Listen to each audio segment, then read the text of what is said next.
Hey everybody, this is Cody and Julia Oliver, and we hope you're doing well. This was an idea that we had to give you guys an update about our lives. So if you're watching this, that means you've maybe subscribed to our YouTube channel, or you're just stumbling upon our music and wanting to know more about us. So we're kind of just giving you a brief background of who we are and kind of telling you the story of how we've released our songs and where we've ended up now. Yeah, because it's been a little over a year since we released the album Come and Move, which was a live recording at our church in Atlanta. But again, a lot to update. But first, again, if you're new, here's who we are. We are worship leaders, we're worship artists, we're songwriters, but we're also pastors. And currently we serve as associate pastors at a church called Lakeview Assembly in Hot Springs, Arkansas, which is a long way from Atlanta. Yeah. And so that was a journey of transition of just kind of where we felt the Lord leading us into a new season that we never really expected we would be here or doing what we're doing now. Yeah. So in 2021, we were worship pastors at a church plant, a local church of about 100 and 115 people. And we knew that transition was coming for us. We didn't really know what that meant. And we also knew that we were wanting to record and write songs for our church. And so in 2021, we decided to write songs, record them for a live album, and we started that whole adventure and journey. And still we're very faithful at the church we were, and we were just trusting the Lord to lead us into that season of transition that we both potentially knew was coming. And so all of 2021 we were writing, serving faithfully, really just enjoying that process and enjoying that journey. And then at the beginning of 2022, I moved from being bivocational, of working for a business in Atlanta and the church part-time, to moving to full-time at the church. And we thought maybe that was the transition the Lord was calling us into. So we went to a pastor's conference in California to kind of kick off the new season. At Jesus Culture. At Jesus Culture, that's that. right. Yeah. And we were there, and it was so, it was awesome. It was just so great. If you're a pastor or a leader, go to a pastor's conference, a leader's conference. It just was, it filled us up, and it gave us, it was just really good. But while we were there, we received a word from another pastor who was attending. And the word was, hey, God's leading you like Abraham into a land that you do not know. And there was a lot with that word, but that was the gist of it. Yeah, a lot of confirmation. For sure. For things that we were already feeling, but brought clarity to be like, hey, you're on the right track. Dream into this. And I think one of the scary parts about it was... She felt clarity. I felt we just got everything lined up. Great. Well, yeah. Like, oh, we're finally settled. That's just how the Lord works. And then it just flips upside down. Right. And what we thought would have been maybe a little bit of a longer stint at where we were at turned into, okay, we're going to stay faithful where we are and do what the Lord's called us. But we also know that we might be in a different place, how many months or years from now. Yeah. And that's what ended up happening. So in March of that year. We came back from that pastor's conference, and we had already kind of set the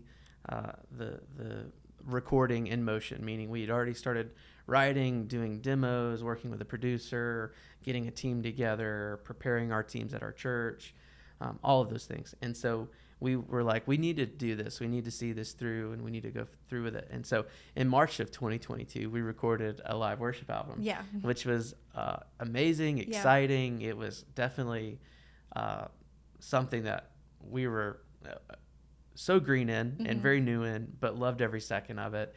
And that was about mile 18 of the marathon. Right. So we had to finish everything. And so later that year in September, we released our live worship album.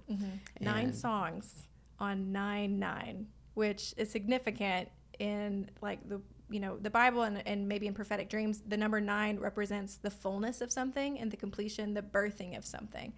And so throughout of all of that development, from the beginning of the project to the release of the album, it was the number 9. Again, just the fullness of a dream that the Lord had put into our heart. And even then, kind of looking back, we were developed so much in that season, personally, whether in knowing how to do a big project like this, and I still feel like we don't know how to do, or I don't know how we know did a that. little bit more than what we did. A little bit more. We don't know it all, Yeah. but we knew a little bit more now than what we did. Yeah, but it also was just like that gestation period of letting the Lord put those new desires into your heart, and seeing what it looks like in the fullness was just an adventure in itself. So yeah, and so we released an album, mm-hmm. and we said, Lord, what's next? And we had connected with a few other worship artists and some other people that we admired and looked up to, and just tried to glean from wisdom. What did you guys do in this next season, or how did you go about continuing to stay stewarding the gift of writing songs for the church, and seeing that through, and still remaining tethered and connected to a local church. And we thought that a season of itinerant worship leading was on the horizon, and one of the ways that we raised money was that we wanted to be with people that we knew, or just that we could pour into. Like, part of our fundraising that we did was going and partnering with other churches to say, hey, if you would love to give into this, we'd love to pour into your church, we'd love to pour into your teams. And so we were trying to figure out what that next season looked like. And again, the itinerant route is what we thought was ahead of us. And so we started to kind of fill up a calendar and put some dates on it to go and get our songs out into other local churches. And we wanted to see that happen, and do that. And in the process of doing that, we connected with a church here in Hot Springs, Arkansas, and we came in and just led worship and connected with their team, and really enjoyed ourselves, but didn't really think anything else. It was a great opportunity to come and partner and make connection and relationship, and then after that, we were headed back home. She was pregnant at the time with our second child. And so we knew that a baby was on the way, and so we kind of just went back home. And again, there were some other dates and things, but in January of 2023, we really felt our daughter was born. Our daughter was born, which was huge. Yes. But at the time, again, when we had visited the church here in the fall, we had no idea what was happening in the church itself, and we got a glimpse of it, that they had grown very quickly, very fast. And the Lord was just sending revival on a local church in a smaller town in the middle of the South. And pastors Matt and Emily Stevenson are the pastors here, and so we had connected with them. And then after she was born, Matt had called you and it's like, hey, I want to dream into something. And we're like, oh, cool, a worship conference or something. Yeah, but instead he had reached out, and we kind of just thought, oh, cool, we could go back and lead worship or do a conference or something. And what had happened is that when we were here, the Lord just began to speak to him and Emily about us joining their team. And he kind of just laid it all out there in a phone call. And there had been a couple other places that we'd entered into some conversations around joining their team, and we just didn't feel the Lord's peace on it. We didn't feel the Lord's yes. It just wasn't the right place. But the Lord, during that season, he let us know that he saw us through weird serendipitous interactions. We felt very seen by the Lord, and it was really maybe the thing we needed to stay patient and stay faithful with where we were at. And anyway, he called us, laid it all out there. We began to dream into it, and we felt excited, and the peace of the Lord. And we came back to visit. We came back to visit conversations and spent time with them, and really got to know their hearts and hear their vision for the church. And we felt like the Lord was really calling us here. And so we oh my gosh, how old was Miriam when we said yes? She was 2 months old. And our son Walter was 3. No, because honestly, like, when the Lord is in something, there is grace for it. Yeah, for sure. And that's what we felt every step of the way, is that it feels like a whirlwind, but at the same time, of like, I have this strange sense of I can do this because there's like something set before me that He supplied the grace for. For sure. And it felt abundant in that, and it just, I don't know, it was just the kindness of the Lord to lead us to where we are. And so Yeah. I think now we've been here for 6 months. So we said yes. Yes. We put everything in a U-Haul. Mm-hmm. We drove to Arkansas, and through some help of family and our church family here, we were able to get settled. We sold our house in Atlanta and bought a new house on the same day, which was a miracle in itself that we could do that. A wonderful home that she loved, and that was the most important thing to me, is that we had a home that my wife was really proud of and loved. And the Lord's just kind of been in the midst of our lives and in our transition, and has just been really, really incredible. And there was a season right before the opportunity came to join the team here of feeling a little distant from the Lord. And I remember I was working a second job to just save up some money for the new baby, and just who knows, and I just remember feeling a really some distance from the Lord, and was kind of confused and a little angry and just kind of frustrated for sure. And we got here, and we did a series on the Song of Songs, and through Pastor Matt, he revealed something to me of and it really spoke to that season of like, we sometimes feel that the Lord's really, really distant and he's left us alone.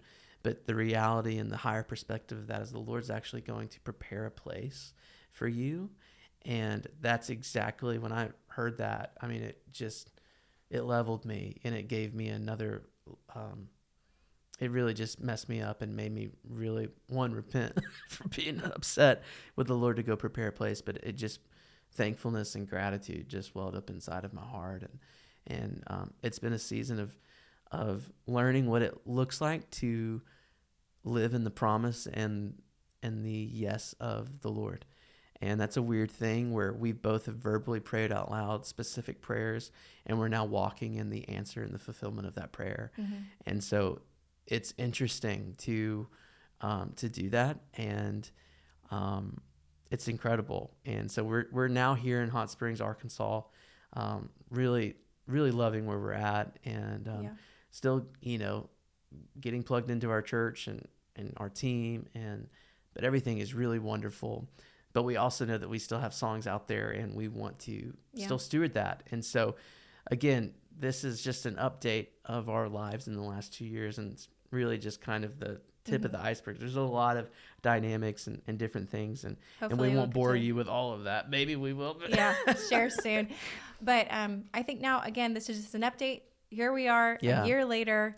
There are new things on the horizon for us, some fresh dreams we feel like the Lord's put in our heart that we want to share with you, and that hopefully it becomes a catalyst, as you're listening to us talk today, a catalyst to think about, what is the Lord going to do in my life, that he really is faithful. For sure. The testimony of Jesus is the spirit of prophecy. If he did it for us, he can do it for you. So maybe if you're in a season of transition right now, the Lord is faithful, and steward where you're at. Be faithful where you're at, but don't be afraid to take those steps, because honestly, in the freedom that we have as followers of Christ, it can be kind of scary with that much freedom. Yeah, for sure. Like, what do we say yes to? And really just yield to the Holy Spirit. Get good people around you who will pour into your life and to speak into your life, and to maybe confirm or even maybe redirect, maybe, hey, let's lean into what the Lord's saying in this area or in this season. And so, we've got new things coming up. So thank you for subscribing. Thank you for listening to us today. Yeah. And we will talk with you soon. Yeah. Anything else? No. Yeah. We love you guys. We'll talk soon. Thanks.